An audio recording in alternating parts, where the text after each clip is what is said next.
This is Tim, and this is Deconstructing Comics.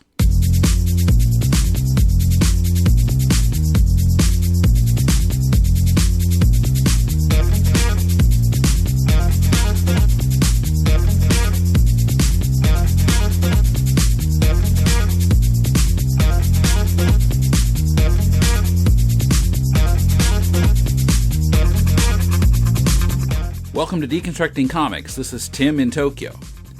Last month, our contributor Koom attended the Toronto Comic Arts Festival. As I've mentioned before, he took some short video clips, some of which are on our YouTube channel and some available to patrons only on our Patreon page. He also did some audio-only interviews, and you'll hear 4 of them in this episode. You'll hear him talk with Dave McKean, whose work includes art on Neal Gaiman's Sandman, about his style, his influences, and why it might be hard for him to work with Alan Moore. Jessica Campbell, who will talk about her first book, Hot or Not, 20th Century Male Artists, and about working in the friendly field of comics. Rick Geary, creator of A Treasury of 20th Century Murder, on how his comics career started by chance over 40 years ago. And Charlie Adlard, artist on The Walking Dead and current Comics Laureate of the UK, discussing that honor, what comics might be like in the future, getting comics out of the cultural ghetto, and what he might do after The Walking Dead. First, just a reminder that you can help this podcast by making your Amazon purchases via deconstructingcomics.com/Amazon and make that your bookmark for future purchases. We'll then get a percentage of what you spend. It costs you nothing extra and helps us cover web hosting and the other costs of presenting this show every week.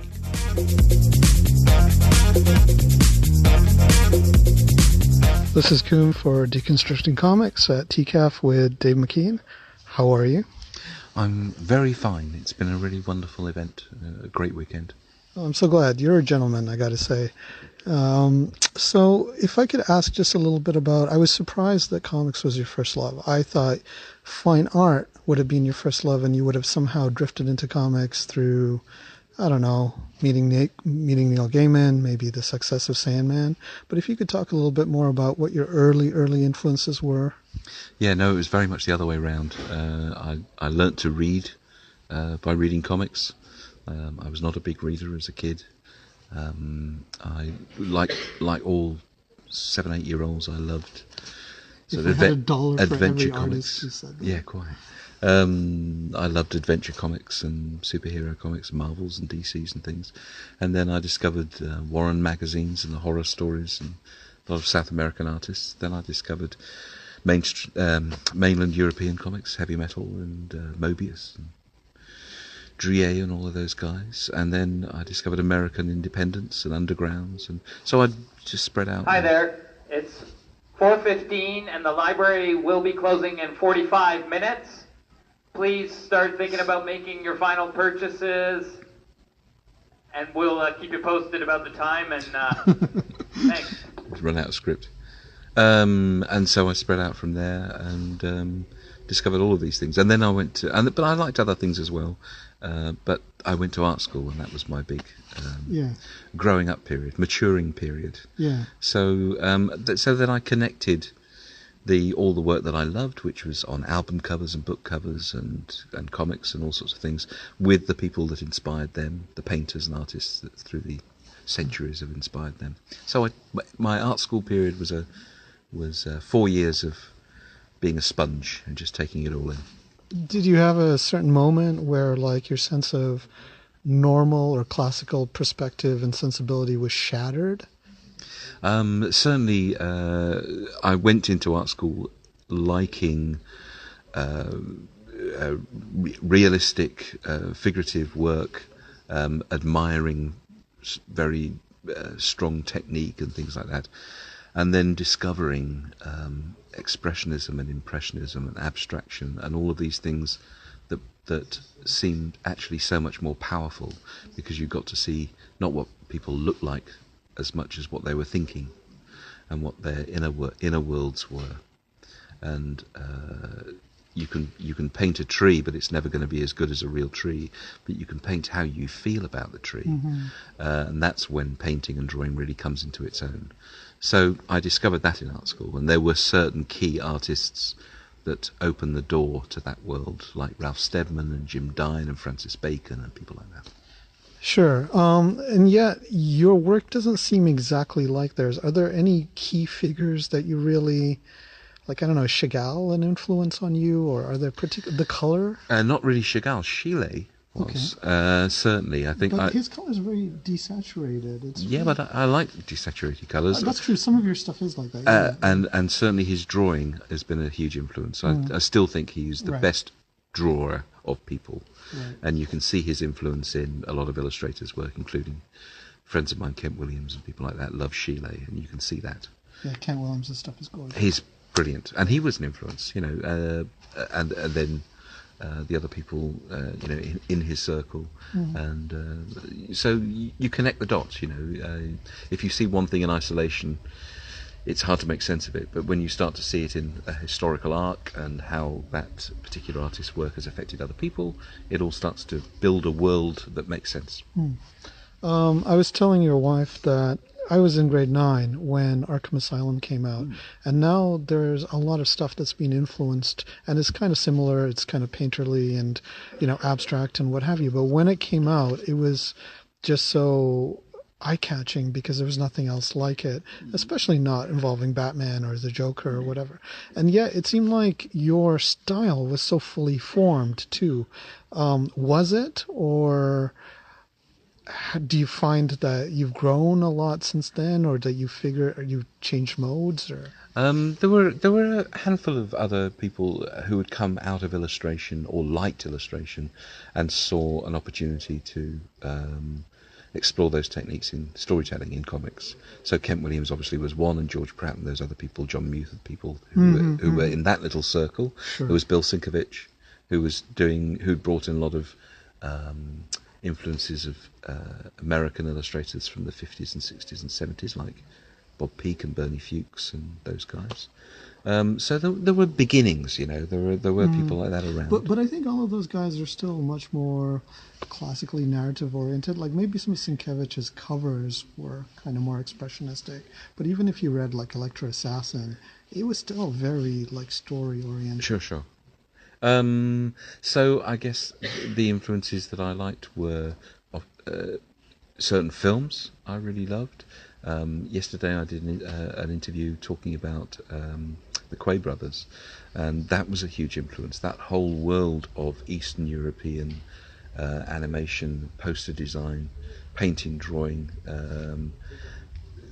where very often, because they're in very tough political regimes, they have to find metaphors and labyrinthine ways of talking about tough subjects, but without giving their politics away. So you create these incredibly dense worlds, and I loved all of that. So that fed directly into Arkham Asylum. So they were unusual influences that maybe had not been seen in comics before, but in other areas, in literature and in painting and drawing and some illustration, and it was quite, it was out there. I'm just thinking though, as I was listening to your talk earlier, and I was sitting here talking to you, you seem very steady, calm, the epitome of the British gentleman, and yet you seem drawn to the style and artists. Like, you don't seem like a Kafkaesque person, but is your brain and your sensibility and your emotional switchboard teeming with all of those post-World War II kind of ethos feelings? Well, certainly that era is such a crucial era, and all of the things that I love came out of that. And it's really strange living in this bizarro world that we find ourselves now, where we've gone through actually an era of comparative peace. We've not had a world war in 70 years or whatever it is. We just export them to other places. Well, we export them to other places, so there are certainly wars going on around the world. But but overall, globally, if you look generally, the world is more peaceful now than it was, and there's less violence in the world. You're much more likely to kill yourself than be killed in war or by somebody else, which is an extraordinary statistic.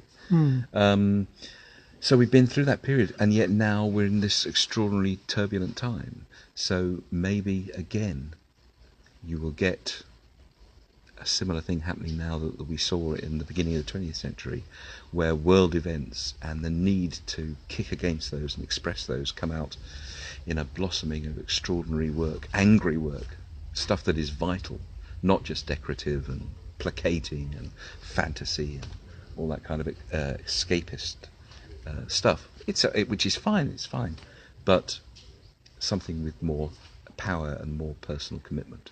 Yeah, your work certainly has the power. Do you draw upon dreams? Like, do you get things, inklings of things in dreams that you put down, or is there some kind of unique process that you have where you take your material or somebody else's material and somehow transform it into a very dreamlike scape? Definitely. My territory is that place in between fantasy and reality, really. And by fantasy, I mean our dreams, our imagination, our imaginative world, the way we interpret the world. What's your process for working with that? How do you get what you get? Well, it's in the stories that I like. So everything is keyed from the script, from the text. So the stories I like generally are about individuals or people in stressful or difficult circumstances. There's those sorts of things that we all go through: death of a loved one, falling in love, dying, aging, all of these extraordinarily powerful things that every one of us can connect with, but seen through the lens of people's inner imaginative lives, the way they interpret the world and misinterpret the world, the way their vision of the world grates against others, and the dreams and that we have, and the way that we visualize these things, often things that we don't understand, but we have a sort of intuitive feeling about them. All of that kind of stuff, that whole realm, I just think is really endlessly fascinating. Yeah, I can see why you have worked with Ian Sinclair, and I also think about Alan Moore, whose latter stuff is very dreamlike, and I'm surprised you haven't worked with him. Is that because of his alienation from DC, or is there some other reason? It's certainly not because of that. I'm just as alienated from DC, I think. Why are you alienated from DC? I never, because of the superhero stuff. Well, there was that. I never really fell out with DC. I just realised that they were not my home. Yeah. DC are not really a publisher. They're a holder of trademarks. That's right. And you don't get to an end of a book with DC and they go, right, what do you want to do next? They never ask you that. They say, what job can we give you next? That's different. And so I'm very happy with the publishers that I have, and we do a book together and they say, lovely, what should we do next? Oh, what is Black Dog published by? Dark Horse. Oh, very so many of my recent books have been with Dark Horse, and certainly I have more books planned with them. And they've been very happy to tolerate all my... they've been very indulgent of the things that I want to do. But with Alan, I never really knew him very well. I did a couple of things kind of with him when he started Mad Love, which was his own publishing company. But did you do something for ARG? I did ARG cover and design work and things like that. I wish I hadn't lost my copy. There you go. But oh yeah, that's right. You did the cover for ARG. I did. How could I forget? Oh my God, that's a gorgeous cover. But I still remember that. Yeah, the paper cut figures. But no, we never really got together. I have a strange history with Alan. He's quite imposing, and when I was youngster, I don't think it would happen now, but when I was just left art school and I then met him, obviously because we're in the same industry and doing various things, he was one of the only people I just always ended up saying something stupid to and going, oh God, why did I say that? But so I think he thought I was a complete idiot for a few years. He probably gets a lot of people. I'm sure he does, because he's very big and very hairy, and it's this very sort of imposing voice. But Well, Dave, I've got to say, I've only met him in the last few years, but I got to say that when I met him, he, like in interviews and stuff, he comes across like very lively and commanding and whatever, but in front of people, I get the feeling he's a bit nervous, like he's not completely comfortable. No, he probably is, but I certainly was. No, we never really hit it off to the point where we could do a project together, and maybe also the degree of control he exerts in his scripts. Right. Would have been too imposing. Well, he gets the results that he wants. Yeah. And I can definitely see why he does it. But I think then, maybe even more now, I think I would struggle with that. You're more of a collaborator. I like collaboration, and I like taking raw materials and then running away with them, and having the freedom to play. And then now, in the last few years, I've enjoyed the chaos of evolving something right up to the last day, letting it breathe, you know, giving it a life. Whereas if you nail everything down right at the beginning, you're really just going through the motions to a degree, and it kills it. I think he collaborated more early on, and if you do read some of his scripts, he often says, well, if you have a better idea, do it. Yeah, no, who does that?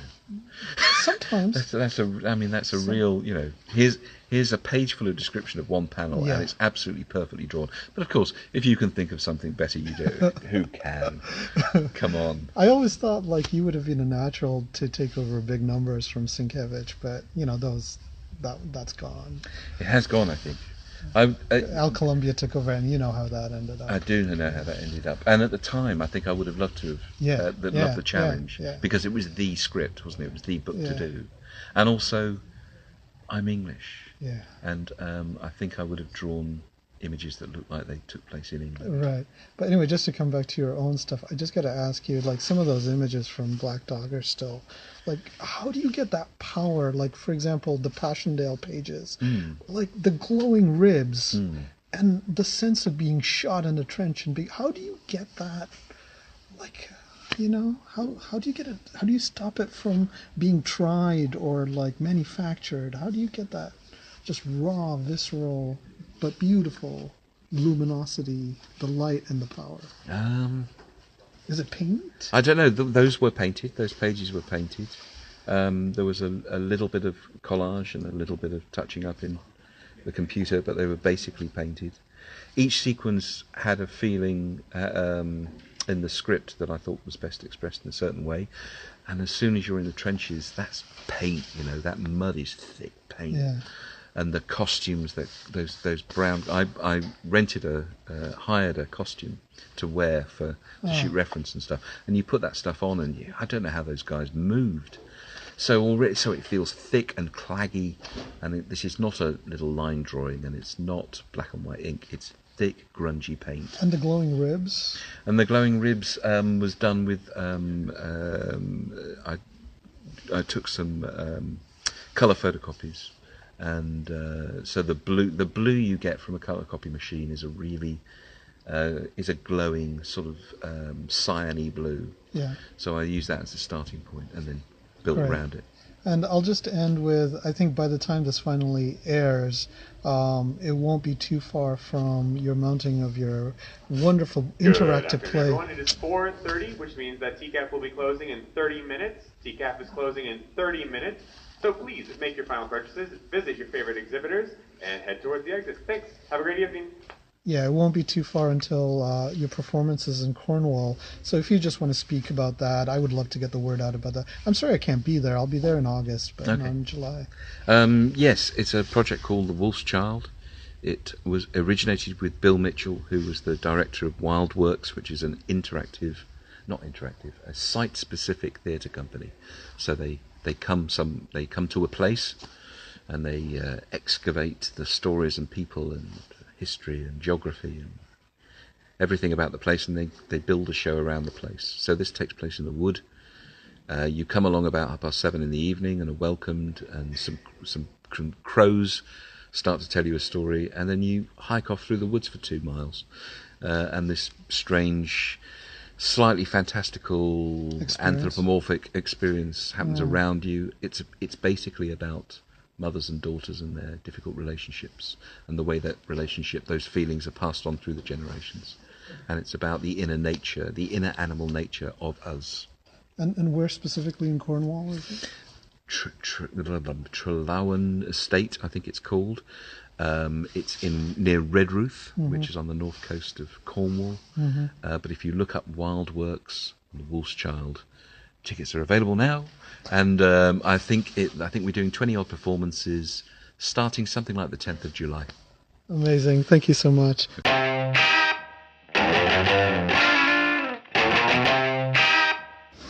This is Koom for Deconstructing Comics at TCAF, and I'm here with Jessica Campbell. Sorry, did I say that right?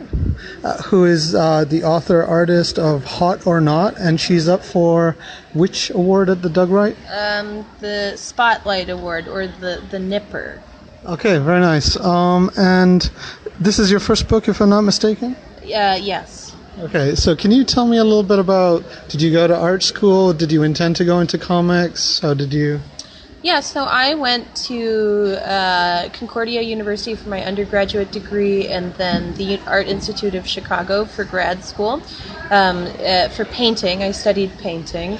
But while I was an undergrad, I worked for Drawn and Quarterly, the comic book publisher. So I was always really interested in comics and loved them, and it wasn't really until I left to go to grad school that I started making them myself. I think in part because I was so intimidated by all of the amazing cartoonists that I was working with, and I didn't feel like capable of making work on par with theirs. And then when I was in graduate school, it was like, I didn't have that same anxiety any longer. Cool. So were you making comics in grad school?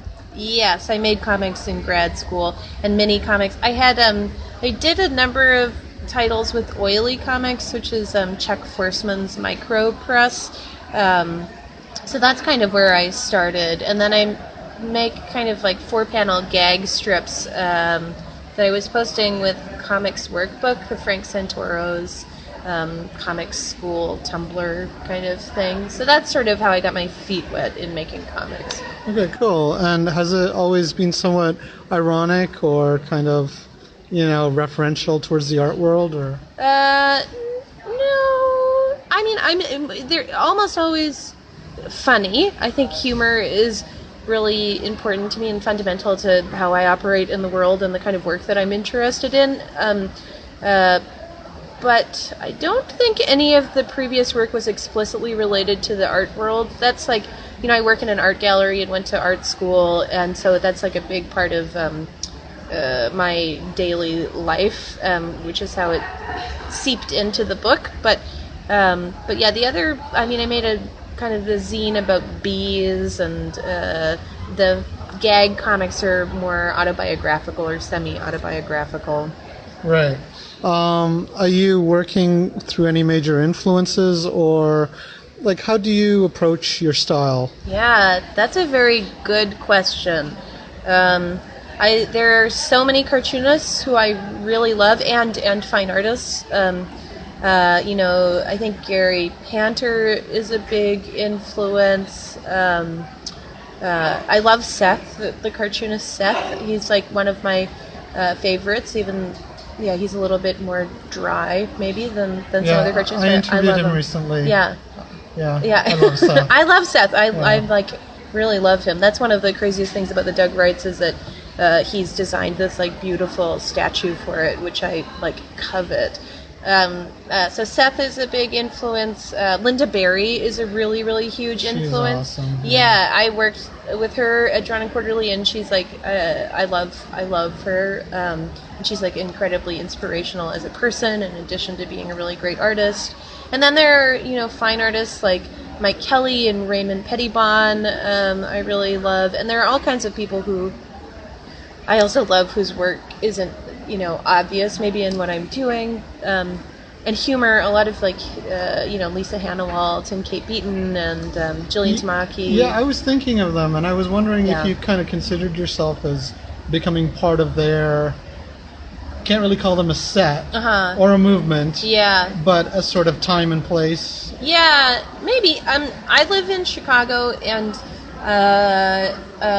Some of my closest friends there are Gina Weinbrandt and Amy Lockhart, and I think of like the three of us as being a part of some kind of set, though we're doing different work from one another. I mean, especially Amy's work, I think, is quite different from mine and Gina's. I mean, I would be honored to be like included with the, Kate Beaton, Lisa Hannawalt, Jillian kind of continuum. Lisa and Jillian both wrote blurbs for my book. But yeah, I don't know. We're so geographically separated that I don't see them very often. Got it. So how did you approach Koyama? Why Koyama? What was that process like? So Koyama approached me after I did my Oily comics, and I'd known her kind of as an acquaintance from my time working in publishing, and she said, hey, if you ever have a mini comic you'd like to do, let me know, and I'd love to put something out. And so then I was like really intimidated by that and by her, and it took me a number of years before I actually approached her with an idea, and then I did with Hot or Not, and originally it was going to be like a mini comic, a shorter publication, and I submitted the files to her, everything was set, and she said, oh, you know what, I feel like this should be longer, let's do it as a book. And so I expanded it into a book, and then it was published, and here we are. Okay, cool. And now you're nominated. So what's the response been like after publication and then after being nominated? Like, can you talk a little bit about how that feels, or? Yeah, I mean, the book did really well in the press. I got a number of reviews, and it was like a really positive response. It was really very exciting to me. And I think also, I'm sort of working through a lot of ideas about my frustrations about working in a male-dominated field, or what was previously a male-dominated field, and kind of, similarly, thinking through some of those ideas in comics, Angoulême not nominating any women for their Lifetime Achievement Award, and et cetera, et cetera. So it was great to see all of the response where people were picking up on that. I mean, I think it's kind of obvious, I guess, in reading the book, but that was really a positive experience for me. And then the nomination was a total surprise. I had not considered the possibility that I would be nominated for Doug Wright. So that's been great. That's been very exciting. Do people know of the Doug Wright in the States? I don't know. Not really. Maybe in the comics world, I think they do. I mean, it's a small, the alternative comics or indie comics is a pretty small world. And it's warmer, I think, than say the literary world or the fashion world, or. I would assume that that's true. I mean, I think that, I work in the fine art world, and it's the comics is much warmer than the fine art world. That I know for sure. Yeah, but part of that I think has to do with its size too. That it's small enough that you can, you can be someone who's tabling at your first show and be sitting next to Seth, or sitting next to these big comics luminaries, which wouldn't happen in fine art or in literature or in fashion. Yeah. Okay, so my last question is, you were talking about doing something sci-fi. Do you want to tell us about that? Sure. I'm doing a book actually, it hasn't been announced yet, so I don't know how much I'm supposed to talk about it, but I'm working on a science fiction project right now that's a kind of feminist science fiction. So is it ironic like Hot or Not, or is it more earnest? Or?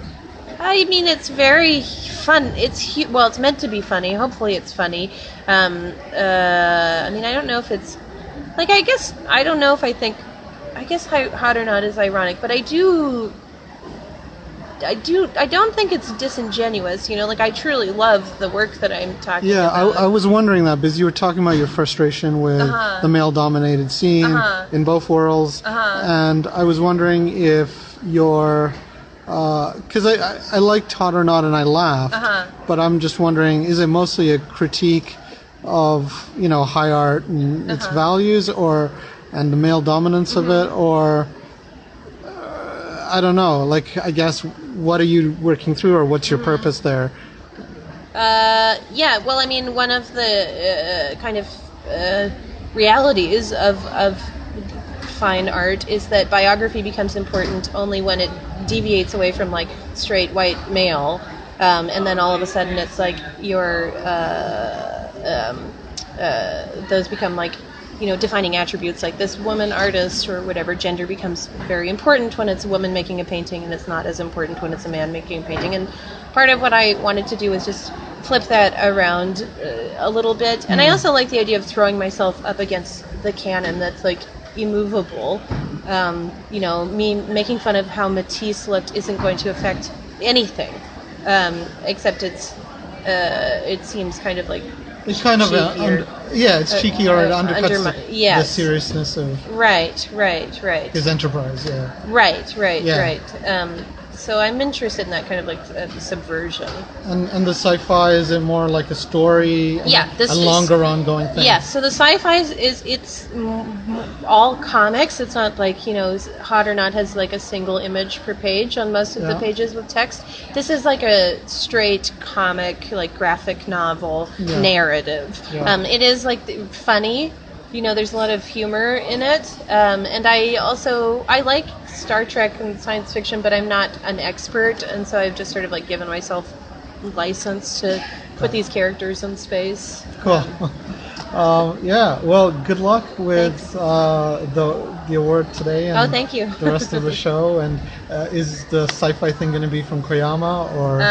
Yeah, I think so. Well, it hasn't been announced yet, so I feel like I can't really talk about it. Fair enough. Yeah. Okay, it's been a pleasure. Yeah. Thank you. Thanks. Coming up, Rick Geary on how his comics career started by accident back in the early 70s, and Charlie Adlard on being Comics Laureate of the UK and on the future of comics. As you know, we recently hit a Patreon goal, and therefore I'm gradually adding to our website in reverse order episodes 116 to 130, which had been missing ever since the current site was set up back in 2008. In the left sidebar of our site, scroll down to Archives and click May 2008 to see the most recently added episodes. And now we're only $8 away from our next goal, which would obligate me to make episodes 101 to 115 available again. So make me work harder by making a pledge at patreon.com/deconcomics. This is an imaginary podcast, which may never have happened. The Shortbox Showcase. But then again may have. About a father and daughter. I'm Professor Allen. And I'm Emily. Who came from Ohio and talked about comics. Walking Dead. Tintin. Black Lightning. White Tiger. It tells of their rise to glory, when the great guests were yet to be booked. Let's put it this way, Shogun Warriors wasn't going to win any Eisners. And the great feats of editing not yet performed. This is Ultra 7, this is Ultraman Jack, and this Ultraman Taro, and this Ultraman Leo, and this of how they spoke at length. This continuity is really the brainchild of nitpicking nerds the world over. But to be fair, the best kind of confession is the Force confession. And reviewed in brief tales that explore creatively the bounds of a given character's history. Red Sun is wonderful with a very strange ending. Of brilliant creators before their fall from grace. This is the era where Miller is at the height of his creative and artistic powers, and the ability of strong writing to encapsulate and transcend its time. Flash of Two Earths by Gardner Fox. This is an imaginary podcast. Aren't they all? Shortbox Showcase is part of the Relatively Geeky family of podcasts. Check us out on the web at relativelygeekypodcast.blogspot.com. or search in iTunes for Relatively Geeky or Shortbox Showcase. And remember, we're not experts. We're just family. This is Koom for Deconstructing Comics at TCAF, and I'm here with Rick Geary. Hi, Rick. How you doing? Doing very well, thanks. So we're doing a little mini interview. I've actually read your strips over years, in anthologies and things like that. Are you pretty much exclusively with NBM now, and are you pretty much just doing these sort of murder stories? No, I wouldn't say I'm exclusively with them. Never really have been. I've always been able to do other work for other publishers, but nothing on a continuing basis like I have been with NBM. Lately, I've been funding books on Kickstarter, which I've self-published, and those are of a more broad historical nature. And have you been cartooning since the 70s, is that correct? Well, I've been cartooning all my life, but making a living at it since the early 70s, yes. Yeah, so just give us a quick sense of, like, did you go to art school and then go that route? Did you always know you wanted to be a cartoonist? I don't know. I kind of had vague ambitions. I've always thought I wanted to be an artist of some kind, but I never really knew what until I found work at a weekly newspaper in Wichita, Kansas in 1972, and that kind of set me on the path that I've followed to this day. Well, that's really interesting. So you've able to make your living just purely through comics, and it was just that chance job that... Yes, exactly. Well, yeah, because of the friendship of the person who founded that newspaper, I've been able to build a career, and I've never really had a real job since. Did you? And you said you've been cartooning all your life, so presumably you were reading comics and you were influenced by comics. What are your influences? Well, I always hesitate, and I'm a little bit ashamed to say it, but I was never a comic fan or collector when I was a kid. It wasn't till I was 13 and I started reading Mad magazine. That's what really revolutionized my perception about how you could make a career as an artist, as a cartoonist, and that it was that inspiration that made me decide to go to fine arts school at the University of Kansas, and then that led from there into what I call my career. When I began reading your stuff, they really stuck out because they were one-pagers. They dealt with some quirky little historical thing. They often didn't feature faces or like conventional like comic shots, but they were sort of like little snippets with that very idiosyncratic font that you use. So how did you arrive at that style, at that mode of cartooning, which is different from pretty much all of your peers? Well, all I can say is that I always had a kind of a suspicion, that's maybe not the right word, of conventional storytelling, the conventions of comic book storytelling, and I wanted to do something that was a little more detached and a little more indirect. And I started out doing stories in which all the panels were exactly the same size, and there's no dialogue, just a verbal description underneath. And that was kind of what I stuck to for years, and it was later on when I started doing Classics Illustrated and putting like famous works of literature into comic form. When was that? That was 1989, 1990. Yeah. And that kind of gave me more of an appreciation for classic storytelling, and I experimented with creating emotion through different panel sizes and emotions on people's faces, things like that. And I've included that, incorporated that into my work since. Do you like doing the longer stories now, or do you kind of miss the short bites? Well, I still do the short stories. There's a literary magazine in Wisconsin that I contribute to. I contribute a comic page for every issue, and that's so I keep my toe into the short form. But these days I'm pretty much exclusively doing long pieces, except for that. And let me also just ask you about your art style. You were talking about like these kind of mannerisms that were contrary to the regular, and I sort of sense like sort of a quirky kind of sensibility or something that's a little askew. And I also see it in your art style, not so much the more recent murder biography stuff, but the older stuff, the kind of the more rounded and the stippling, it's sort of almost a little bit like Drew Friedman, but not like Drew Friedman. Well, I'm a big fan of Drew Friedman. He was probably an influence. I have kind of changed from a more rounded... alternative comics. Yeah, it was more of a bubble kind of look to the characters, and I think I've moved toward more realism over the years as I've been working on these true murder cases. That's kind of compelled me to pay more attention to things like facial expression and anatomy and stuff like that. So it's been a struggle, but I think I've become more realistic over the years. Yeah. And any other new directions or new projects you want to talk about? Well, I've been working on a graphic novel in color lately. Are you coloring it yourself? Yeah, with watercolor, with ink overlay. So purely traditional, not computer?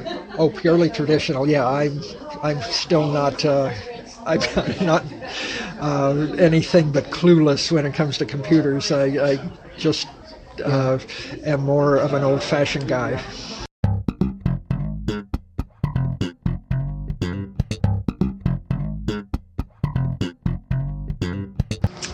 This is Koom for Deconstructing Comics. I'm here with Charlie Adlard, and we're here at TCAF, and Charlie's going to talk about the fact that he is now the Comics Laureate. So how long have you been the Comics Laureate for Britain?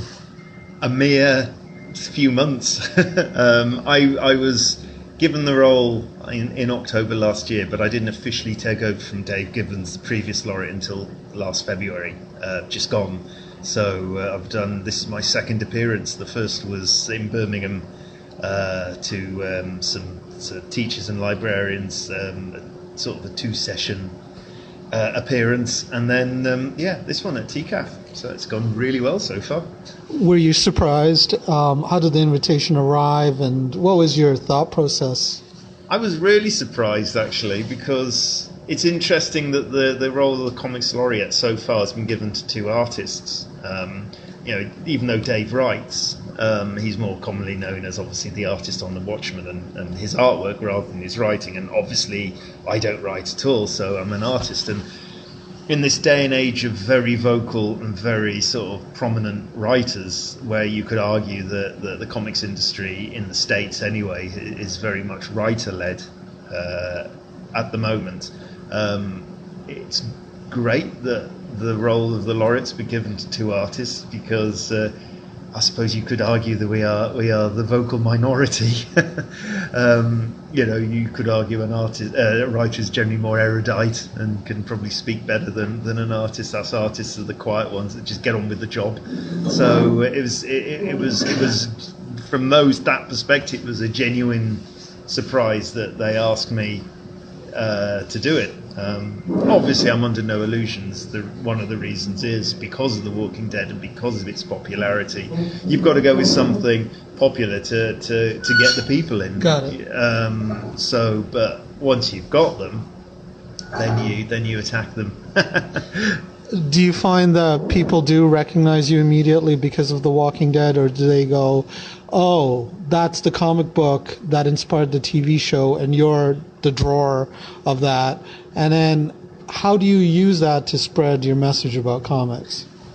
Sometimes it varies. I mean, it was interesting at the previous laureate appearance in Birmingham, because we did it to 2 different age groups of teachers and librarians. So in the morning we did it to primary, and in the afternoon we did it to secondary. The primary were very much how you describe people that really didn't know who I was. They just knew I was this Comics Laureate, and I had an association with The Walking Dead, which they saw as a TV show. Whereas the secondary guys were more au fait with comic books, probably because they do teach older kids, and more comic books probably appear because, unfortunately, comic books are more of an older generational thing, especially in the UK and in the States, and over here in North America. which is something we'd like to obviously change. I mean, as I said in my speech, I believe comics are for everyone, whether you're 6 or 96. Yeah. No, there are a lot of things in your speech, which we obviously haven't recorded, that I found really interesting. So one of the things that you said was, seems ironic that we're using electronic media to replicate drawing on paper. Yeah. And then suddenly I had a vision in my head of like comics in the future being like these digital, almost animated things that suddenly are much more geared to the electronic medium. Is that what you were thinking about, or were you thinking about something else, as in terms of being in tune with the medium, the electronic medium? Oh God! Well, the future. I mean, the future is always interesting because at the minute, so many people are trying to go, I suppose, beyond what they perceive as just the normal printed page. I think the danger there is whether it's a genuine progression or whether it's just a gimmick. I've seen plenty of gimmicky electronic comic books. Whether you get an app and you put you put your iPad or phone against the book and an image comes up, or you can rotate an image 360 degrees, things like that.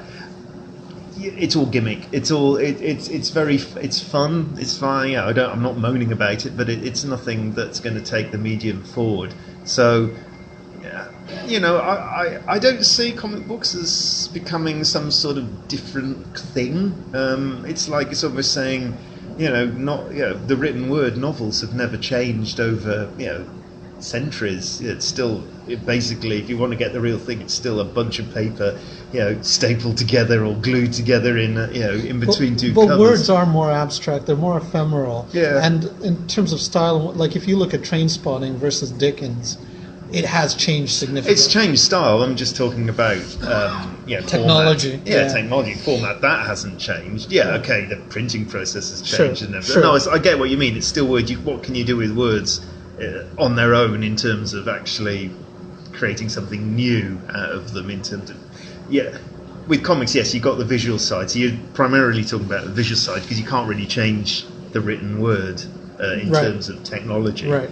So. But then you probably would have to change the written word, because then if you were changing the technology of the artwork to something more animated, therefore you assume you're going to hear it rather than read it as well. That's what I worry about as a writer. I worry that the written word is going to get lost. That's an interesting point, because the whole beauty of comic books is that 50-50 combination of art and writing. And as I said in my speech, there's a lot of snobbery with that. A lot of people belittle it because they perceive it as 50-50, therefore it's not 100% of anything. Yeah. But I see it the opposite way around. I think it's a perfect melding of two art forms. So if you're going... I mean, in a lot of ways it's advantageous to the artist, because their stuff suddenly becomes more prominent, and the words, for want of a better word, become less prominent. But we don't want that. We want that, perfect melding. And if you're taking out the written word, just replace it by somebody talking, or just the sounds of the characters talking. But then that's not comic books, is it? That's an animated TV show or something. So it is different. It wouldn't be comics anymore. It would be a different format completely. I'm quietly optimistic about our industry. The written word has lasted, and everyone has said that the books are dead. To obviously not the written word, but to be replaced by a digital way of reading, which it has replaced to a certain level, and I'm as guilty as the last person. I've got books on my iPad that I'll read, but that's more for convenience rather than give me a book any day, an actual physical book. I still find that easier to read than sitting there reading it off an iPad, and I still believe the physical comic and the physical act of sitting there reading it is so much more stronger than anything digital that could be offered to you. I was kind of surprised in your speech that you talked about like making a case for comics or arguing for comics. I was surprised that was still a thing that we had to do, or that you had to do, that because I mean you were just talking about people not really buying books so much, but comic or at least graphic novels are one of the viable sellers. So what do you see as your aim as either the Comics Laureate, and I'm not sure how long are you Comics Laureate? 2 years. For the rest of your 2 years, or just as like a major figure in the comics publishing industry, what is it that you would like to see happen, or what are your, I guess, hopes and dreams and goals for the industry? What are my hopes and dreams? Not so much personally, but for the industry. No, I know. Yeah, well, it's interesting what you said at the beginning about sort of Having to make the case. Having to make the case. I don't think that's a worldwide thing at all. For starters, I think that's kind of endemic in the UK as much as it is over here in North America. You don't have to make that case in France. Yes. You don't have to go to Japan or Finland or anything like that, or even Italy. Italy is a very surprising bastion of comic books as well. No, I've been because they've embraced it, they've accepted it as a format. Now I don't know why our cultures are kind of very reticent to sort of embrace comic books, or just see it as either one of two things. It's either seeing it as just for kids, or seeing it as I said in my speech, as I keep referring to, seeing it as a sort of that sort of niche thing for kind of 40 plus, nostalgia fiends or collectors that just want to wrap their comics up and slab them and all that sort of horrendous sort of stuff. I don't know why, we need to talk to a sociologist something about that, why it's perceived. So my battle, I don't think it's a battle I'll win or we'll win, in many times soon, because it seems to be endemic in our society. It's never changed ever since comics sort of first started 100 years ago. They've always had that sort of gutter gutter sort of thing, and no matter how successful they've been, no matter how many articles there are in high quality newspapers and everything saying comics are grown up, but even saying that's still kind of almost ghettoizing it still, even if you say comics are grown up, because that's still saying this is why I have this problem with the word graphic novel, because you're still kind of classifying it and saying, well, that's for a certain audience. That's for an audience that doesn't actually like comic books per se. But I hate graphic novel. I like comics. Yeah, exactly, comics. Why call it something else? You don't call a certain. You go to the movies. Whether you go to the movies to see, some, Finnish black and white, high art film, or you go and see the latest, I don't know, Avengers movie. It's still going to the movies. You don't call them different things. But sometimes you call them films and stuff. It's still the Avengers is a film. So's I don't know, whatever. But so it's this sort of, even when you're categorizing your stuff, you're still labeling it, you're still putting it into a little box. And I think what's so great about places like Japan and France and stuff is these things aren't ghettoized, these things aren't sort of labelled and put into their little boxes. It's just all embracing, it's that not embarrassed to read it on the subway kind of thing. You still, no matter how many articles are written in, kind of high-end intellectual newspapers about, how cool comics are, you'd still feel a bit self-conscious getting one out on public transport. All right. Do you know what I mean? Because of that endemic. So would you see that as your main aim as Laureate, and also just to get them more accepted? Yeah. I mean that is definitely one of the aims. I mean, is there another one that, like, you have personally during your tenure? Oh, another. Well, I mean, it's kind of twofold. It's getting the message across that just about comic books, and they're out there, and how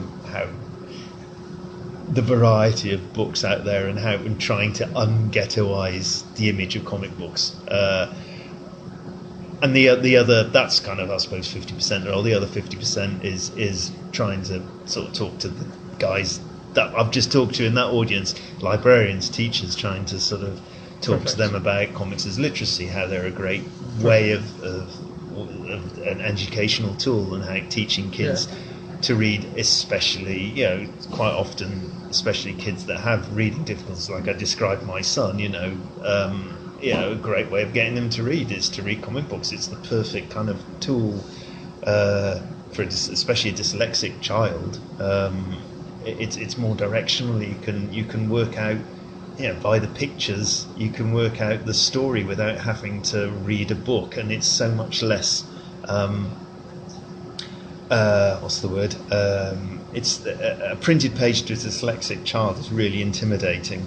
And strenuous. And strenuous. And whereas a comic book page isn't, because it's intuitive. You can cut out half the. You can almost cut out the middleman. You've got the story in front of you. All you need to read is the dialogue, and because if it's a well-told comic book story, even the pictures will tell the dialogue as well. So you've got a kind of a guide how to read it, and therefore you're learning at the same time. So it is the perfect tool for that. Yeah. Definitely. If I can ask you one last question, Sure. You did mention that when The Walking Dead ends, you have no interest in working for the big two or that kind of thing. Do you have ideas about what you might want to do? Would you might want to write your own stuff? And if not, what kind of genres or what kind of material would you like to work in? All I'd say, no, I've got plans actually. I'm not a writer for starters, so I enjoy the collaborative process of working with other people. There is stuff, there's stuff in the future. Definitely stuff. Well, I'm already working on one thing I'm doing in between The Walking Dead, which is another French comic book, which is called Vampire State Building. That's just a good fun sort of action comic, as you could say. From the title of it, you know what it's about. Yeah. So that's a French, and I've said in print before, if I'd be perfectly happy actually post The Walking Dead if I've just worked on French comic books. I'd be a happy guy, because I love, specifically out of all the industries, as much as I respect, for instance, the Japanese industry, I'm not that au fait with manga or whatever. But do you kind of stick to pulp? Is that kind of your thing, like pulp genres? No, not at all. I'm doing Vampire State was proposed to me, and I just love the title, and away we went. And it's sort of, because it's done with friends of mine as well, not the writers, the people at Delcourt, Soleil, the publishers, that I'm close to them and I know they'll do a good job. That was a really good factor. There's always a bunch of different factors, but I'm in a lucky position that I can be discerning. In the end, I just want to work on stuff that I perceive to be good, because I know if it's good, and it doesn't matter whether it's genre stuff, whether it's crime, whether it's human drama, it doesn't matter. I just want it to inspire me and be good, and I'm more than happy to work on, with a great writer on a really good project, and like I say, I'm in a lucky position that I can sort of just take. It doesn't have to be for the big two, the ones that pay. It can be for anybody. I'm lucky enough to say the money is not an issue, which is great, because that means I can literally do it from a purely critical point of view, just say, no, I like that one, I want to work on that one. So I'm looking forward to my future, because but no secrets are being spilled at this I'm not going to no. I'm sorry, my life is I value my life. And they would kill me at Image if I told you any more. Sounds intriguing. Thank you so much, and good luck with the rest of your appointment as the laureate. I hope if you do meet the Queen that you get to I'm an anti-royalist like you. When I went to London... Tell her a few things. Tell a few home truths. When I went to London 3 years ago, I was with a friend, and he was visiting for the first time. He wanted to see the touristy things, but when he wanted to visit, Buckingham Palace, I said, I can't go there with you. I'll wait in the park. Oh, right. But I cannot go there with you, so that I'm with you on that one. Anyway, thank you so much, and good luck. My pleasure. All right, that's great. Thanks very much. Thanks.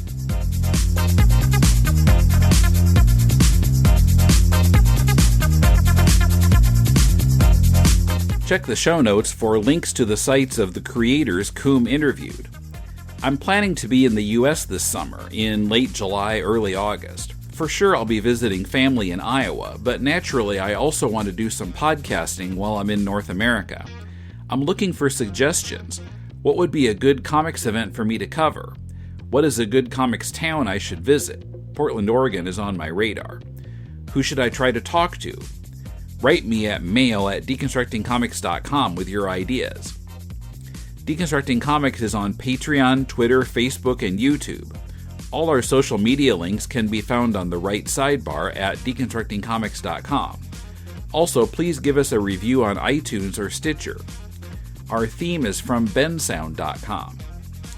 Last Thursday on To the Bat Polls, we talked about the Green Hornet's appearance on Batman. Was the real purpose of it to create a matchup between Kato and Robin? And what was up with Bruce Lee's obsession with Burt Ward anyway? Look up To the Bat Polls wherever you find your podcasts or at tothebatpolls.libsyn.com. If you're looking for some constructive feedback on your comic, send it to us and Mulele and I will critique it on our spin-off podcast, Critiquing Comics. Send it to mail@deconstructingcomics.com. We'll read at least 30 pages of it and critique it on the show. The next episode, featuring a pretty good all-ages comic, is coming up this Thursday, right here in this podcast feed. Koom also did a much longer interview at TCAF with R. Sikoriak, author of Masterpiece Comics, The Unquotable Trump, and Terms and Conditions, and we'll have that interview here next week. Till then, this is Tim, and thanks for listening to Deconstructing Comics.